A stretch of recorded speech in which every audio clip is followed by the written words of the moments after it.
Assalamualaikum warahmatullahi wabarakatuh.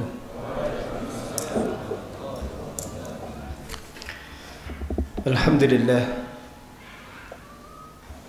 Wassalatu wassalamu ala rasulillah wa ala alihi wa sahbihi wa mawala.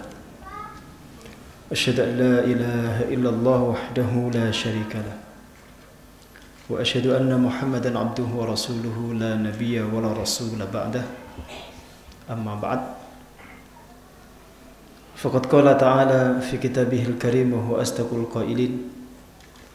Afala yatadabbaruna al-Qur'an walau kana min 'indi ghairi Allahi lawajadu fihi ikhtilafan katsira. Wa qala alaihi salatu wassalam Iqra'ul Qur'ana fa innahu ya'ti yawmal qiyamati syafi'an li ashabihi.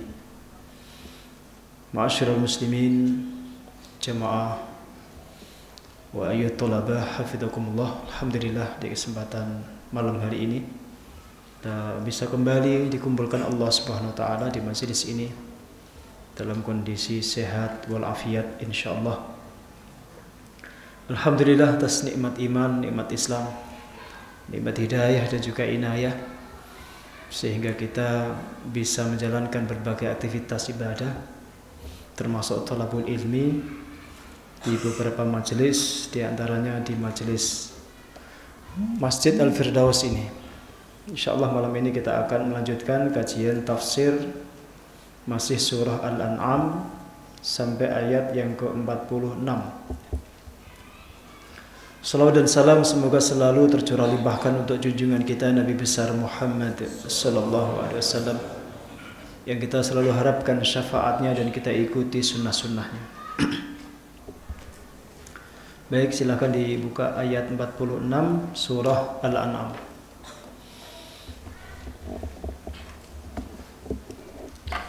A'udzu billahi minasy syaithanir rajim.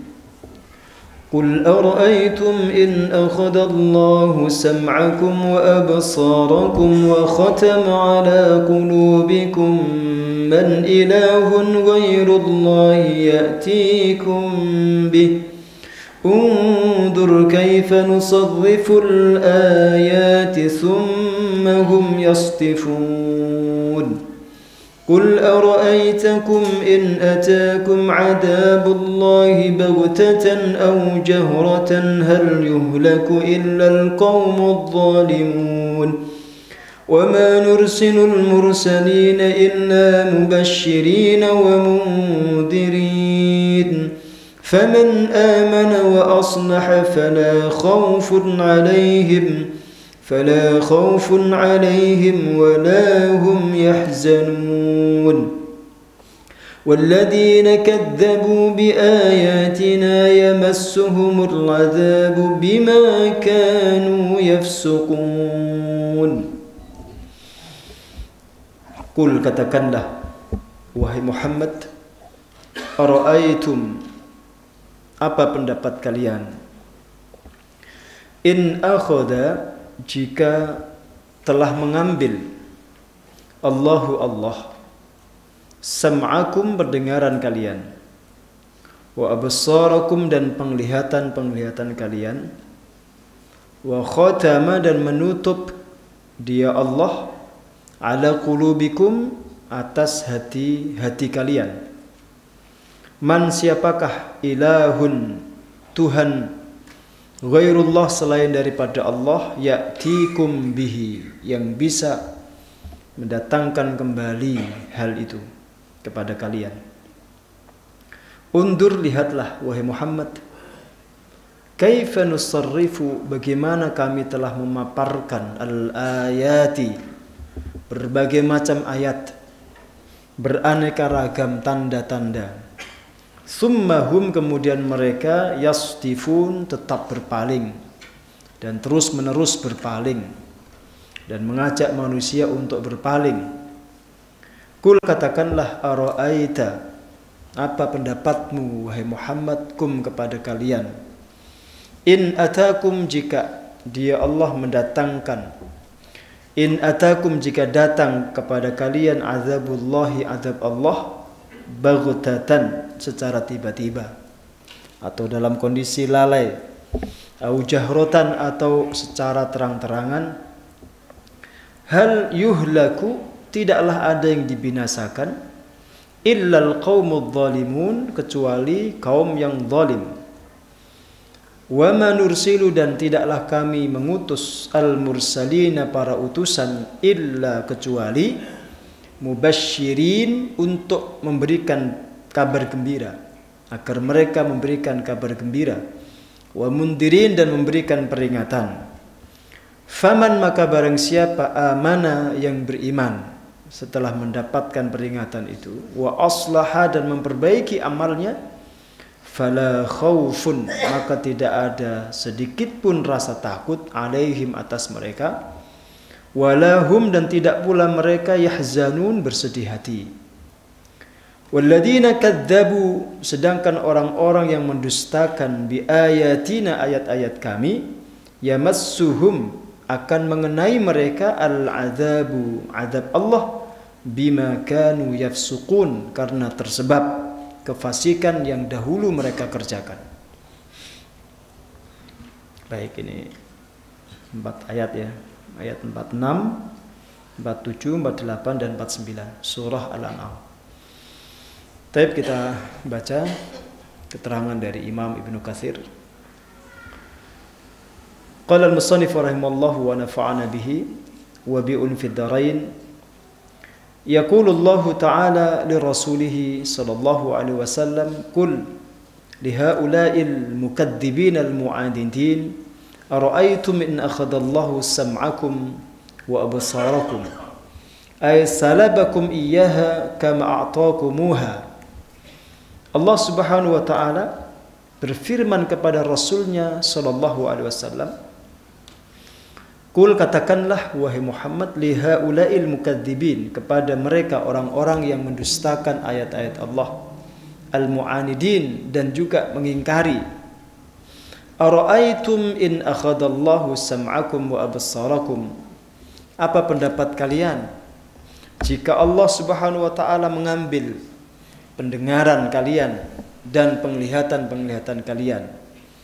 Ay salabakum iyyaha, dia mengambilnya kembali daripada kalian, kama a'taqumuha, sebagaimana dahulu dia Allah memberikannya kepada kalian.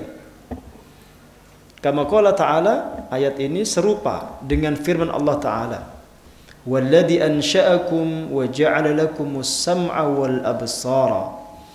Huwallazi, adalah Allah, ansha'akum, yang menjadikan kalian, wa ja'ala, dan menjadikan, lakum, untuk kalian, as-sam'a, penglihatan, pendengaran, wal absar, dan penglihatan-penglihatan. Al-ayah. Wa yahtamilu an yakuna hadha ibaratun an man'il intifa' bihima.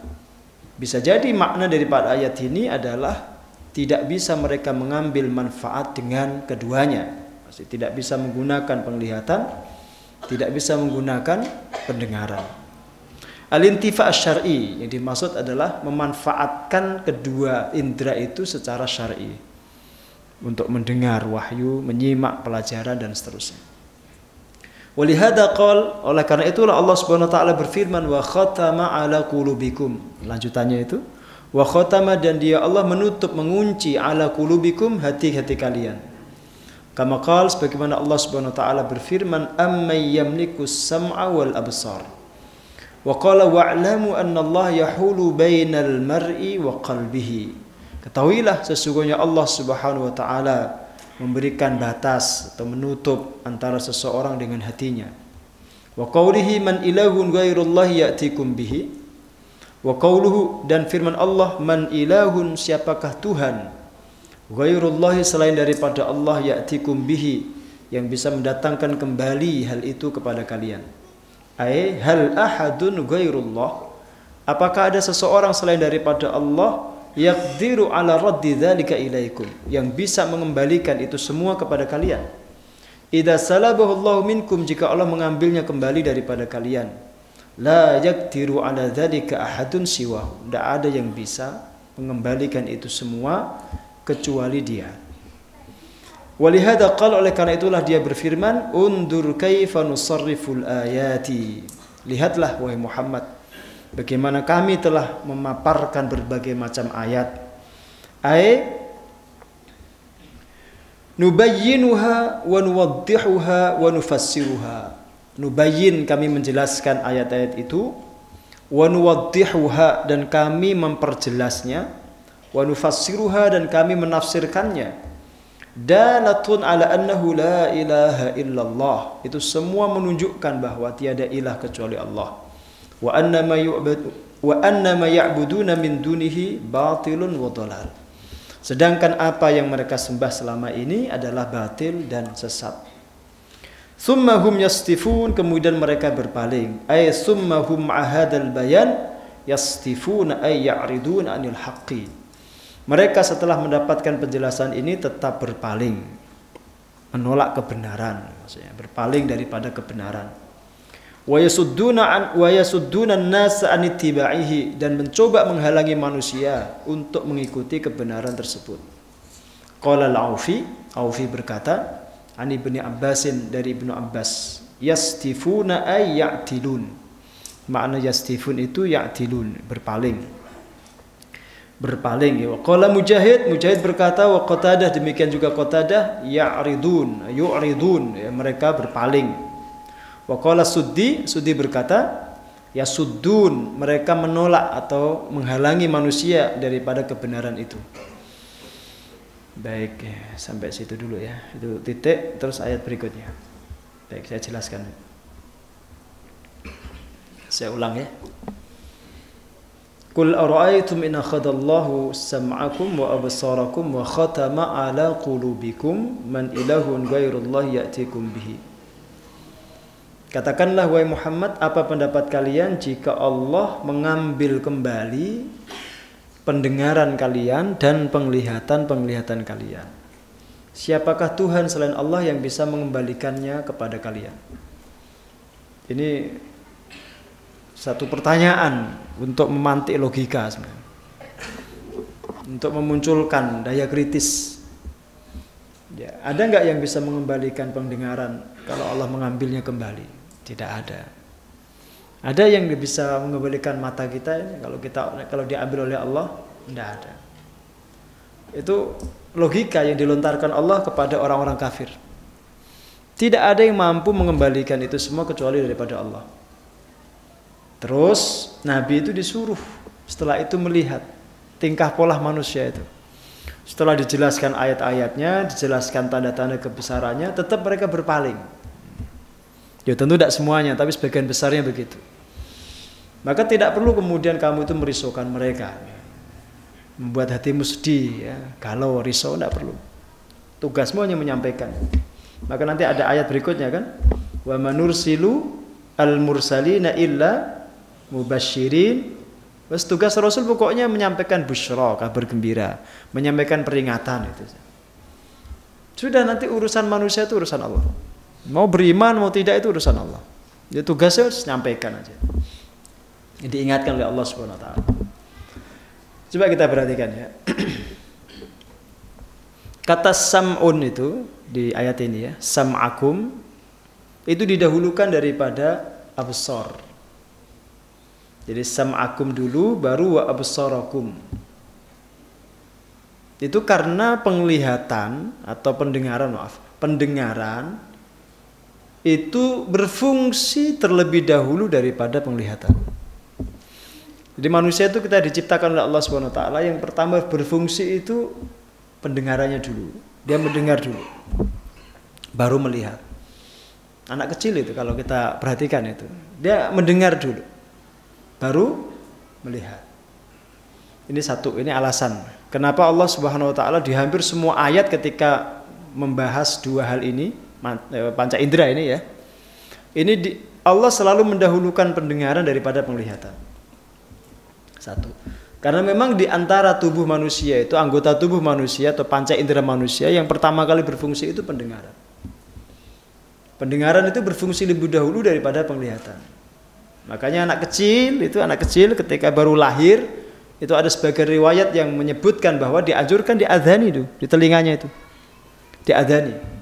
Agar yang terdengar pertama kali di telinganya itu kalimat tauhid di telinganya. Dan kemudian direkam oleh otaknya, disampaikan ke hatinya.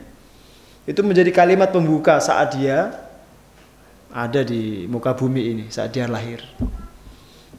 Ya tidak perlu antum bertanya itu hukumnya apa mengadani bayi itu. Nanti masuk kelas fikih kalau itu. Ya, masuk kelas fikih nanti.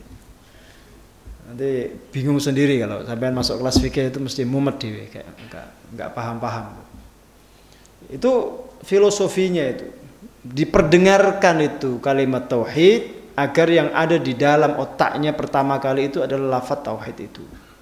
Kalimat-kalimat yang baik itu. Yang kedua, pendengaran itu adalah panca indera di antara panca indera yang paling banyak fungsinya. Lebih banyak daripada mata. Orang bisa bicara. Orang bisa bicara itu, dia bisa bertutur kata, dia bisa komunikasi, dia bisa dialog itu karena dia punya telinga. Sebelum dia punya lisan. Lisan ini tidak akan berfungsi, mata juga tidak akan berfungsi untuk menuntun dia bicara kalau dia nggak punya telinga. Karena orang itu bisa bicara itu fungsi telinganya dulu yang dia gunakan, dia menyimak dulu, dia mendengar dulu. Makanya umumnya orang yang tuli itu tidak bisa ngomong. Umumnya orang yang tuli itu tidak bisa ngomong karena tidak bisa dia mendengarkan sesuatu yang dia bisa tiru. Maka modal orang bicara itu adalah meniru. Ya, maka di dalam pelajaran bahasa Arab itu ada maharatul istima', ada skill mendengar. Ya, ada listening kalau dalam bahasa Inggris itu. Ada skill untuk mendengar. Mendengar itu penting. Kalau antum tidak mendengarkan dulu bagaimana cara orang Arab bicara, bagaimana mereka dialog, actionnya bagaimana, antum tidak akan bisa bicara dalam bahasa Arab.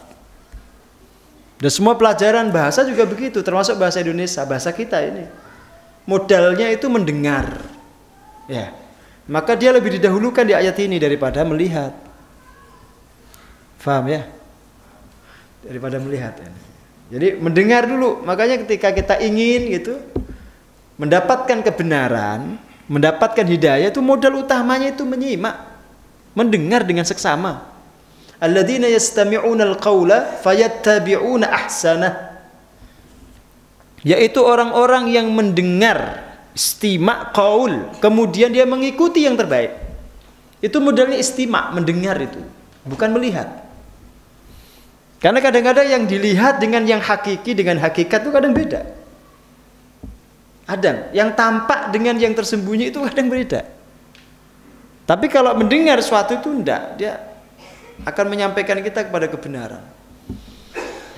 Makanya orang-orang kafir itu kenapa ketika mendengar Quran itu tergetar hatinya. Quran itu kan tidak dilihat, didengar. Ya kan? Quran itu diperdengarkan.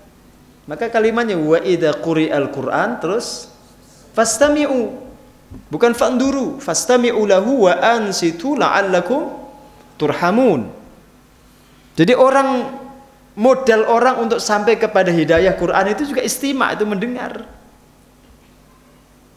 Paham ya?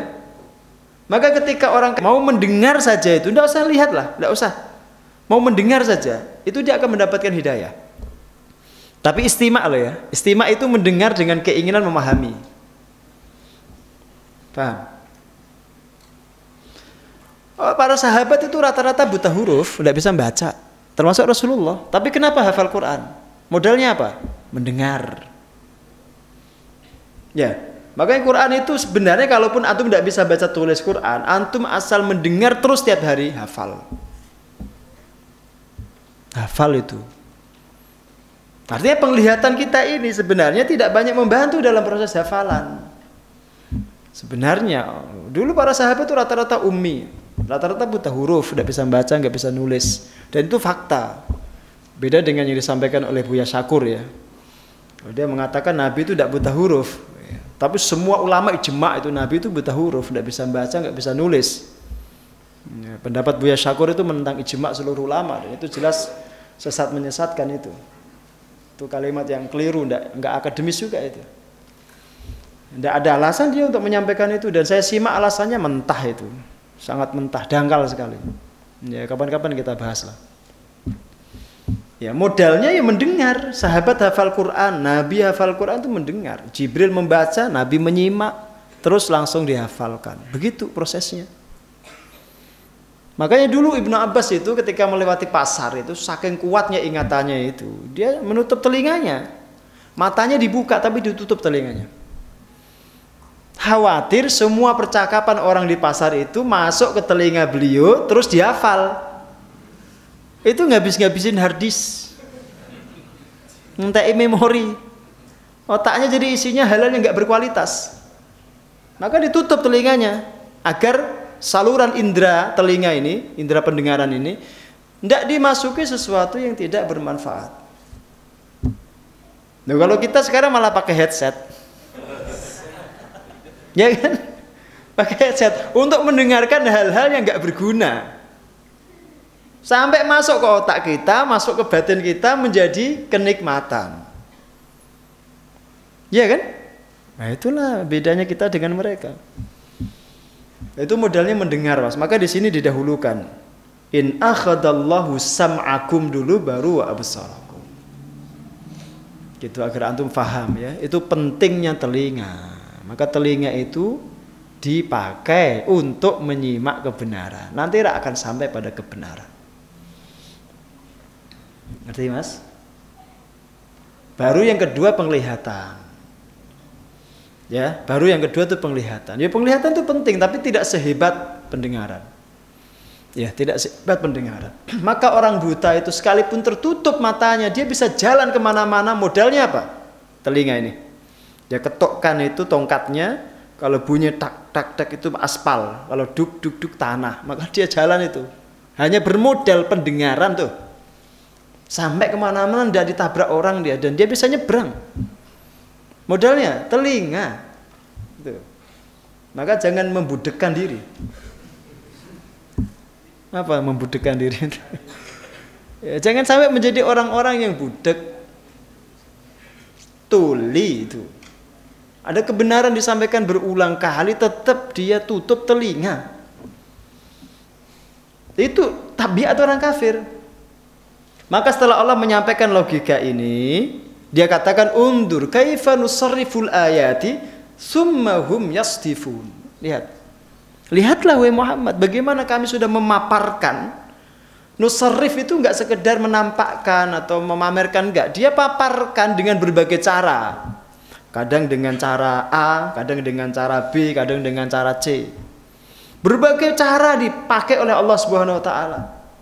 Tapi tetap orang kafir menolak kebenaran itu. Dia berpaling dari kebenaran itu. Tetap tidak mau beriman. Ya, itu tabiat orang kafir begitu. Dan mayoritas manusia itu modelnya begitu. Mayoritas manusia itu. Maka 7 miliar manusia yang hidup saat ini itu hanya 1 miliar yang beriman itu. Berarti kita itu sebenarnya minoritas. Kita ini minoritas. Kalau di Indonesia kita mayoritas. Tapi di dunia ini, ya, fikurah ardiyah ini, kita minoritas. Kita minoritas. Dan itu betul kata Allah Subhanahu wa taala. Wa in tuti aktsara man fil ardi yudilluka an sabilillah. Perhatikan ya, wa in tuti, ada kata tuti kan itu. Berarti nama tuti itu ada dalam Quran. Ada yang namanya tuti di bawah. Ada ya, itu ada dalam Quran, Bu. Tenang itu, nama jenengan Qurani. Wa in tuti aktsara man fil ardi yudilluka an sabilillah. Kalau kamu mengikuti sebagian besar penduduk bumi, mereka akan menyesatkan kamu dari jalan Allah. Memang kaidahnya mayoritas manusia itu kafir dari dulu sampai sekarang. Kalau kamu ikuti tingkah pola mereka, kamu ikut kafir itu. Maka sekalipun kita minoritas, tidak boleh kita berpaling dari kebenaran. Ikuti kebenaran itu. Jangan mengikuti orang kafir. Paham ya? Nah, itu fungsi pendengaran. Itu, makanya pendengarannya dipakai betul. Ya, antum kalau Jumatan itu modal antum mendapatkan pelajaran dari khutbah Jumat itu bukan mata, tapi telinga. Maka ketika antum mau ngantuk itu yang diambil dulu fungsi telinga. Orang tidak akan pernah bisa tidur kalau dia masih mendengar. Coba aja cek kalau nggak percaya. Antum ngantuk gitu. Itu yang diambil dulu pendengarannya, bukan matanya. Bukan. Mata itu mengikuti. Setelah pendengaran itu diambil fungsinya, lambat-lambat gitu ya, suaranya mulai redup, sayup-sayup, mata tertutup mulai. Tidurlah dia. Itu. Memang begitu. Jadi diambil dulu fungsi pendengaran, baru matanya ditutup. Yang unik kalau antum baca kisah Ashabul Kahfi itu, anjingnya Ashabul Kahfi itu juga ngantuk, dibuat tidur, tapi matanya masih melek. Telinganya diambil fungsi pendengarannya, tapi matanya masih dibuka oleh Allah, sehingga seperti dia mau menyerang orang. Sepertinya masih terjaga padahal ngantuk selama 309 tahun. Itu ngantuk terpanjang di dalam sejarah. Ya. Makanya kalau antum tanya, dalil hibernasi itu apa Ustaz? Ya Ashabul Kahfi itu. Itu hibernasi yang paling lama itu. Tidur sampai 309. Makanya kalau santri punya kebiasaan tidur, dia ngikuti Ashabul Kahfi. Mana Akmal? Soalnya di kelas ya ngantuk, di masjid ya ngantuk. Lo ngecor wingi ngantuk ya. Kayak orang ngadeg nih kali ember ngantuk ya. Bocah ya. Mana tidur yang ngisor kono kae. Sapa? Fathi. Tidur ya. Pesel ya Mas ya, dari jam 8 sampai jam 5 ya. Luar biasa. Khalis dan kawan-kawan ya. Tangannya sampai melepuh ya. Udah sembuh ya? Yes. Habis ini ngecor lagi nanti ya. Itu fungsi pendengaran Mas. Jadi dahsyat betul. Quran itu sudah dipilihkan oleh Allah Subhanahu wa taala setiap diksinya. Dan sudah disusunkan Allah setiap susunan kalimatnya itu. Tinggal kita mau merenungkan atau enggak itu. Ya, dulu para ulama itu merenungkannya itu per kata Mas. Loh, kenapa kok kata ini dahulukan daripada yang ini? Kenapa kok sam'an ini bentuknya tunggal, absor ini jamak? Jadi direnungkan oleh mereka. Coba antum perhatikan itu. In akhadallahu sam'akum itu tunggal, sama itu. Terus wa absarakum jamak. Kok bisa? Padahal telinga kan dua, mata juga dua. Kenapa gak dibentuk jamak dua-duanya? Ada yang tahu? Kalau ada yang tahu tak kasih hadiah nanti. Hadiahnya umroh bareng Al-Fatih. Tapi ketemu di Jeddah. Sepakat betul Mbak Sugeng? Kepanggil teng Jeddah nanti. Itu perlu direnungkan kayak seperti itu. Biar apa? Apa yang antum renungkan itu berkualitas. Maka yang mengisi otak, hati para ulama itu dulu hal-hal yang terkait dengan Quran. Sekarang kita ini, otak kita, hati kita dipenuhi oleh urusan-urusan duniawi itu. Yang kadang bahkan gak penting. Sampai tidak punya waktu merenungkan Quran tuh. Paham? Jadi kalau antum pengen menjadi generasi Qurani, isi otaknya harus isi Quran itu. Merenungkan Quran. Kenapa kok didahulukan daripada ini? Kenapa ini bentuknya tunggal, ini jamak gitu. Ya. Itu menjadi penting, itu hazanah Quraniyah. Dan itu jeli betul para ulama dulu membahas begitu. Ya, kapan-kapan saya sampaikan lah. Nggak, saya semua nggak perlu saya sampaikan ya. Karena memang seperti silat itu loh. Ada jurus yang tidak boleh disampaikan. Nanti saingi muridnya nanti ya. Belum waktunya ya, nanti pelan-pelan aja. Gitu ya. Terus termasuk itu atau melihat itu. Undur kaifa nusarriful ayati, itu jamak itu ayat itu. Karena memang Allah Subhanahu wa taala tidak menyampaikan satu saja tanda kebesaran Dia, tanda wujud Dia. Enggak, banyak ayat sudah disampaikan. Cuma tetap perilaku orang kafir itu yasdifun. Mereka itu tidak sekedar berpaling, tapi juga mengajak manusia berpaling. Maka orang kafir itu juga berusaha mempengaruhi manusia agar mereka kafir juga. Aktif mereka mengajak manusia agar kafir. Ya, karena kalau kafir itu sendirian kan nggak asik gitu. Kafir itu asiknya rame-rame. Ya, sama kita ngaji juga begitu, maka jangan kalah gitu. Jangan kalah heboh dengan mereka. Orang kafir itu berjamaah, kita pun harus berjamaah. Orang kafir itu bahkan kadang bersekutu, berukhuwah. Ukhuwah juga mas. Mereka itu luar biasa persatuannya, kita pun harus begitu. Jangan sampai mereka itu kuat persatuannya sementara kita itu bercerai-berai, bertengkar terus setiap hari. Ya maka sudah, kalau kita duduk di majelis Quran begini sudah. Tidak terlalu penting itu bahas latar belakang itu. Kita ini jilun Qur'ani, kita ini generasi Quran. Jauh itu lebih tinggi levelnya. Nanti katakan sampai Rasul, khairukum man ta'allamal Qur'an.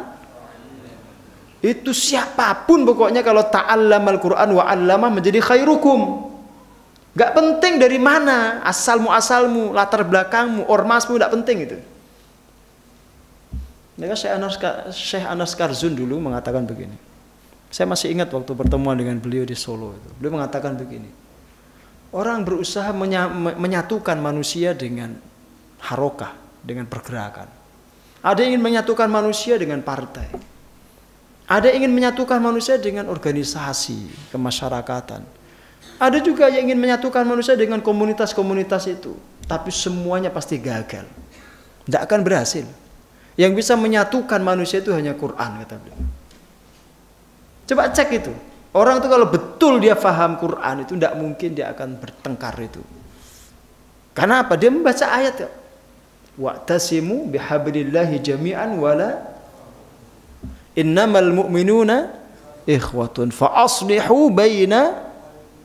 Tugas generasi Quran itu tidak hanya berdamai dengan saudara, tapi memperbaiki hubungan yang rusak di tengah masyarakat. Dia nggak sekedar berdamai. Kalau berdamai ringan itu, enteng itu. Tapi membuat suasana damai itu sulit. Ya, membuat suasana berdamai, suasana damai menjadi pemersatu itu sulit, nggak gampang. Antum kalau mengambil sikap netral dalam perseteruan antar umat Islam itu, antum dimusuhi banyak orang. Mau nggak ikut sana, nggak ikut sini ya. Akhirnya dimusuhi sana, dimusuhi sini. Resiko itu. Ya, maka sikap seperti Al-Fatih ini juga riskan. Karena Al-Fatih ini kan berdiri di atas untuk semua golongan. Riskan. NU enggak, Muhammadiyah juga enggak. Tapi isinya ada orang NU, ada orang Muhammadiyah. Bahkan ada juga yang separuh-separuh Muhammadinu. Bahkan ada yang tidak berormas sama sekali. Bahkan ada yang dulunya itu orang abangan juga, masih ada tatoan di badannya, masuk Al-Fatih ngaji. Macam-macam itu, campur-campur.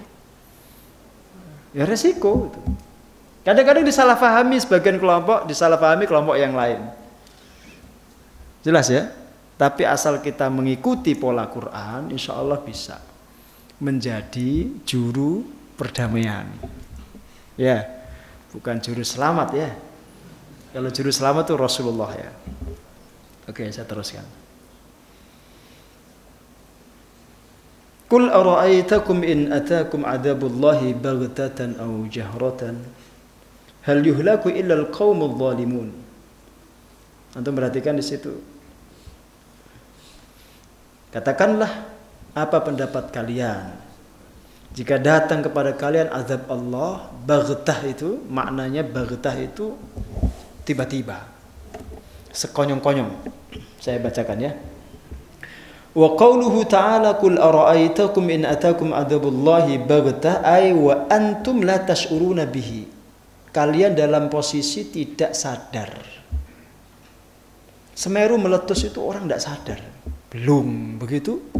Tiba-tiba wedhus gempel turun dengan kecepatan tinggi. Hari ini mas, siang ini tadi, videonya viral. Orang tidak sadar itu baghtah itu. Tiba-tiba orang lagi ngopi, lagi makan, lagi berbincang, lagi nyari rumput, lagi tamasa, lagi naik gunung, jeblok itu. Wedhus gembel keluar. Kecepatannya dahsyat. Ya begitulah itu ketika datang satu bencana itu. Tidak mungkin bisa diprediksi. Sekalipun ada BMKG, ada macam-macam itu. Ada teman-teman BNPB, tetap kuasa Allah itu di atas semua prediksi manusia. Tetap. Tiba-tiba tidak bisa diprediksi itu. Apalagi gempa itu tidak mungkin antum bisa prediksi. Nggak ada ilmunya dari dulu sampai sekarang prediksi gempa itu nggak ada.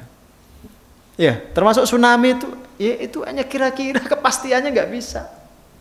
Ya begitu baktah itu. Wa antum la tash'uruna bihi. Kalian nggak tahu, nggak sadar, tidak merasa dengan azab itu, dengan bencana itu. Hatta baghatakum wa faja'akum. Sampai-sampai azab itu membuat kalian itu terkaget-kaget. Ya, hampir-hampir gak percaya gitu. Kok tiba-tiba datang begitu? Dahsyatnya luar biasa. Ya, tadi saya lihat di video pendek yang diputar di grup ya. Di grup Pak tadi ya itu. Oh, itu kan dahsyatnya luar biasa itu. Ngeri itu. Bagaimana nasib kawan-kawan yang sedang naik gunung itu dalam kondisi begitu? Oh, itu kecepatannya nggak bisa diprediksi, itu berapa kilometer per jam itu. Wedhus gembel itu ya. Kalau orang Klaten nyebutnya wedhus gembel Mas, karena bentuknya seperti gembel ya. Terus au jahratan ay zahiran iyanan, tampak oleh pandangan mata. Jadi azab itu ketika datang itu kelihatan dia, bencana itu tampak sekali, apapun ya kelihatan. Dan kalau tsunami ya kelihatan tingginya itu di atas pohon kelapa. Menggulung semua yang dilewati, tidak ada satupun yang tersisa. Kemudian jadi hamparan kosong, bersih total, kecuali mayat-mayat bergelimpangan, rumah-rumah hancur, kendaraan semua, bahkan urusan tanah itu tidak ada patoknya sama sekali. Terus dibanggakan itu, rebutan tanah, geser patok gitu. Terus kalau saat seperti itu nggak jadi renungan itu. Itu ketika tsunami datang itu ada tidak batas patok tanah itu? Ini milik siapa? Ini batasnya berapa meter kah? Hilang semua. SHM itu tidak ada, sertifikat itu nggak ada. Jangankan surat, sertifikat, patoknya itu hilang kabeh. Begitu dibangga-banggakan. Kok kemudian jadi masalah, jadi perebutan, jadi sesuatu yang kemudian membuat orang itu bertengkar bertahun-tahun. Kalau sudah seperti itu mesti jadi pelajaran gitu. Jangan kembali kepada kejahiliahan itu. Itu zahiran iyanan. Hal yuhlaku ilal qaumudz zalimun. Hal di situ bukan pertanyaan. Hal itu ada dua Mas, hal istifham dan hal nafi. Ini di sini maknanya itu tidak. Nafi di sini, bukan istifham. Dari mana kita tahu? Karena ada kata illa setelahnya itu. Ya, itu cara mengetahuinya. Ini hal yang istifham atau hal yang nafi. Lihat kalimat berikutnya. Kalau ada illa, kecuali, itu berarti halnya itu nafi. Tidak ada yang dibinasakan kecuali orang-orang zalim. Kalau antum terjemahkan dengan apakah, itu gak tepat. Apakah dibinasakan kecuali orang-orang zalim? Bingung malah antum. Contoh lain kalau saya ambilkan contoh ya di surat Ar-Rahman itu, wahal jazaul ihsan illal ihsan. Itu bukan apakah balasan ihsan kecuali ihsan, bukan. Tidak ada balasan ihsan kecuali ihsan pula. Jadi kalau kita berbuat ihsan, Allah lebih ihsan daripada kita. Dalam hal apa? Menyiapkan balasannya itu. Dia lebih ihsan daripada kita ketika beramal. Paham? Wahal jazaul ihsan, adakah balasan ihsan? Bukan adakah itu. Tidak ada balasan ihsan kecuali ihsan. Yaitu nanti antum pelajari, kalau antum belajar nahwu itu di ma'ani hurufil jar. Itu ada bab khusus di situ, ma'ani hurufil jar, makna-makna huruf jar. Setelah antum belajar huruf jar dan fungsinya, nanti antum belajar maknanya. Itu level ketiga.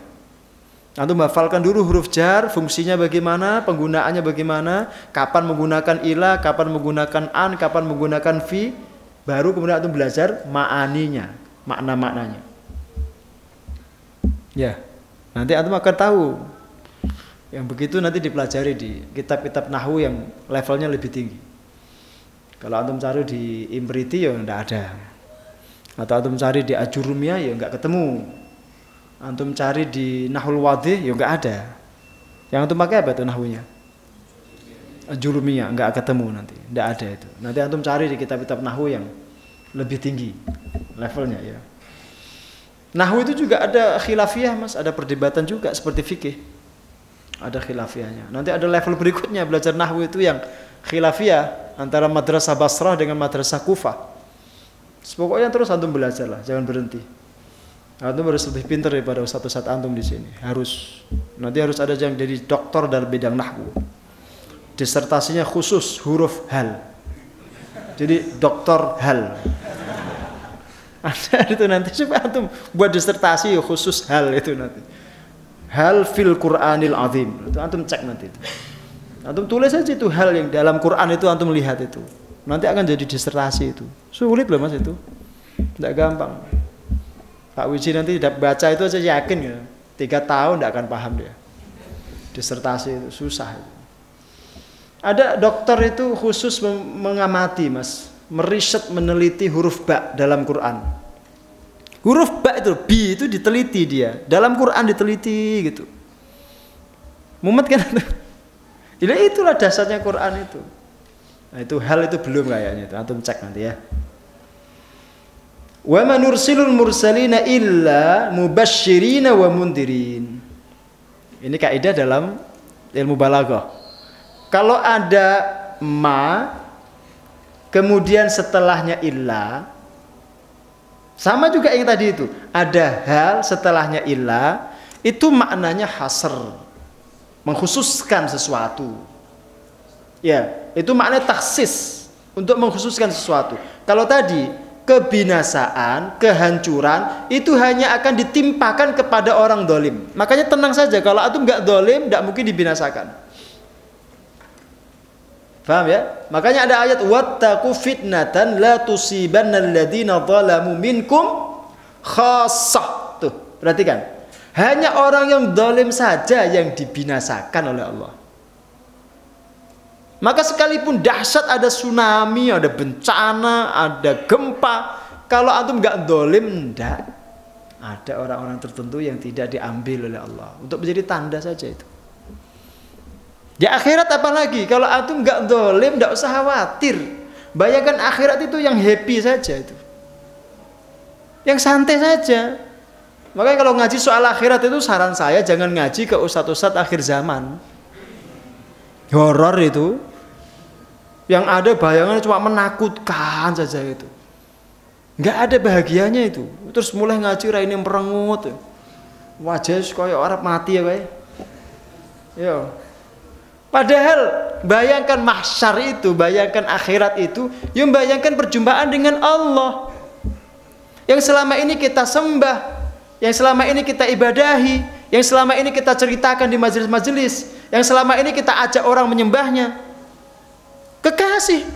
Masa bertemu kekasih sedih? Coba bayangannya itu. Masa ketemu kekasih sedih? Masa antum nggak siap ketemu sang kekasih? Berarti kan pengakuan antum bahwa antum mencintai dia itu palsu. Paham? Nah, itu perlu ilmu satu lagi, itu namanya tasawuf itu. Antum perlu lagi ilmu itu perangkat satu lagi. Maka jangan berhenti belajar itu. Terus jangan berhenti. Paham ya? Oke, bayangkan mahsyar itu yang enak-enak, yang happy ya. Pokoknya kalau antum nggak dolim, tidak mungkin antum diazab. Udah tenang aja. Itu kaidah dalam Quran. Maka ini ayat ini antum hafalkan. Paling tidak hal yuhlaku illal qaumud dzalimun, paling tidak itu. Jadi bekal nanti di akhirat. Ya Allah kan saya enggak zalim. Tenang, kamu tenang aja. Enggak usah khawatir. Nanti ada ayat itu. La khaufun alaihim wa lahum. Kaidah baku. Paham Mas ya? Maka kalau menceritakan kepada anak-anak tentang Allah itu jangan sepotong. Antum perhatikan kalimat berikutnya itu. Wa manursilul mursalina illa mubasyirin dulu baru wa mundirin. Jadi membahagiakan, memberi kabar gembira, menyenangkan, memudahkan itu dulu. Baru wa mundirin. Kasih motivasi dulu tentang surga, tentang pahala, tentang kemudahan dapat amal. Baru kalau orang masih enggak sadar-sadar, sampaikan peringatan. Begitu. Itu strategi dakwah para nabi.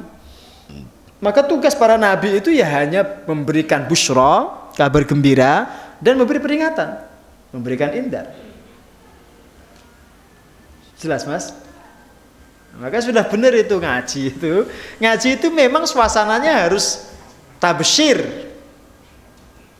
Karena orang ngaji itu istifadah, dia merespon kebaikan. Dia mau menerima kebenaran. Dengan orang yang mau menerima kebenaran, itu yang disampaikan itu tafsir saja, yang baik-baik, yang enak-enak, yang membahagiakan. Jangan keliru justru. Ngaji itu sudah benar kalau ngakak-ngakak, guyu, kencang itu sudah benar itu. Jadi ngaji yang tegang itu gak benar, itu salah. Itu nanti umurnya pendek itu. Bukan pengajiannya, ustadznya. Tenan. Kalau antum ngaji itu slow, karena masyarakat yang datang sudah mau datang ke pengajian itu sudah luar biasa. Jangan diketakut-takuti terus itu. Makanya bahas kitab itu juga perlu lebih banyak kabar gembiranya daripada peringatannya. Ya, lebih banyak bahas surga dengan bidadarinya daripada nerakanya. Jelas ya? Faman amana wa aslaha fala khaufun alaihim wa lahum yahzanun. Berarti ini syarat untuk dihilangkan dari diri kita rasa takut, dihilangkan daripada diri kita rasa sedih, itu cuma dua. Antum beriman dan memperbagus amal. Itu sama seperti faman amana wa amila salihah. Sama seperti itu. Cuma di sini disebutkan wa aslaha, karena memang amal itu dianjurkan dilakukan dengan sebaik mungkin, sebagus mungkin. Kapan amal itu nilainya sebagus mungkin? Itu kalau memenuhi dua syarat, ikhlas dan mengikuti Rasulullah. Ikhlasnya dijaga dan ittiba sunnah Rasulullah. Itu mana wa aslaha. Dia memperbagus amalnya. Setelah dia kuatkan imannya, dia memperbagus amalnya. Nah, kalau orang sudah seperti itu, tidak perlu takut. Tadi saya katakan, tidak perlu takut, tidak perlu sedih. Takut itu tentang masa depan. Nanti bagaimana? Tidak usah takut. Kan kita sudah beriman, kita sudah beramal soleh. Apa yang kita khawatirkan tentang akhirat? Tidak perlu ada. Dan umumnya orang yang sudah beriman dan beramal soleh, meskipun dulu dia bergelimang maksiat, itu tidak akan sedih, tidak akan menyesali masa lalunya secara berlebihan. Dia ingat, tapi dia jadikan pelajaran itu, tidak pernah menjadi penyesalan. Paham? Karena Allah sudah membukakan pintu taubat, Allah sudah mengampuni. Orang yang sudah diampuni itu tidak perlu mengutuk masa lalunya terus menerus. Tidak perlu. Itu justru dari setan itu. Kalau orang terus menerus itu mengutuk masa lalunya, mengecam masa lalunya, itu pikiran dari setan itu. Maka sudahlah khaufun alaihim wa lahum yahzanun. Dan itu ciri wali Allah. Itu ciri kekasih Allah. Kalau orang sudah sampai level wali, itu tidak ada rasa takut. Betul mas? Tidak ada rasa takut. Tidak ada takut kecuali kepada Allah. Kita pernah tidur siang, pulang dari perang, tidur siang di bawah pohon, capeknya luar biasa, Rasul baru sebentar udah tidur itu. Pedangnya digantungkan di atas pohon. Terus datang orang Badui, orang kafir, mengambil pedang beliau. Terus Rasul dibangunkan dengan pedangnya itu. Ya Muhammad, wahai Muhammad, Nabi bangun. Tidak kaget, Nabi biasa aja. Sekarang siapa kira-kira yang bisa menolongmu? Itu pedang sudah di lehernya Nabi itu. Sekarang siapa yang bisa menolongmu? Nabi mengatakan Allah gitu. Seketika jatuh pedang itu mas. Diambil oleh Rasul, dibalik sekarang. Sekarang siapa yang bisa menolong kamu? Ya enggak ada. Itu bedanya orang yang punya Tuhan dengan yang tidak. Ya enggak ada kata dia kecuali kamu maafkan aku Muhammad. Terus kata Rasul, ya sudah pergilah kamu. Enggak disuruh lah orang itu masuk Islam, enggak. Sudahlah pergilah kamu tuh. Jangan ganggu saya. Terus orang itu pergi mas. Ketemu temannya di tengah perjalanan itu. Kamu dari mana? Saya baru kembali bertemu dengan seorang laki-laki yang paling baik akhlaknya. Dia sebutkan, itu Nabi maksudnya itu. Karena dia punya kesempatan membunuh dan membalas, tidak dia lakukan. Coba antum perhatikan nih, potong kisah. Diancam nyawanya tapi tidak takut. Itu Rasulullah. Kenapa? Karena sempurna imannya. Orang kalau sudah sampai kepada tingkatan itu, tidak ada rasa takut kecuali pada Allah. Ngerti mas? Maka jangan sampai ya Allah, ini ada varian baru namanya unicorn. Terus wedi meneh, ngono kae terus. Ya, dia gemeter, khawatir, terus asam lambungnya naik, terus jantungan kumat itu.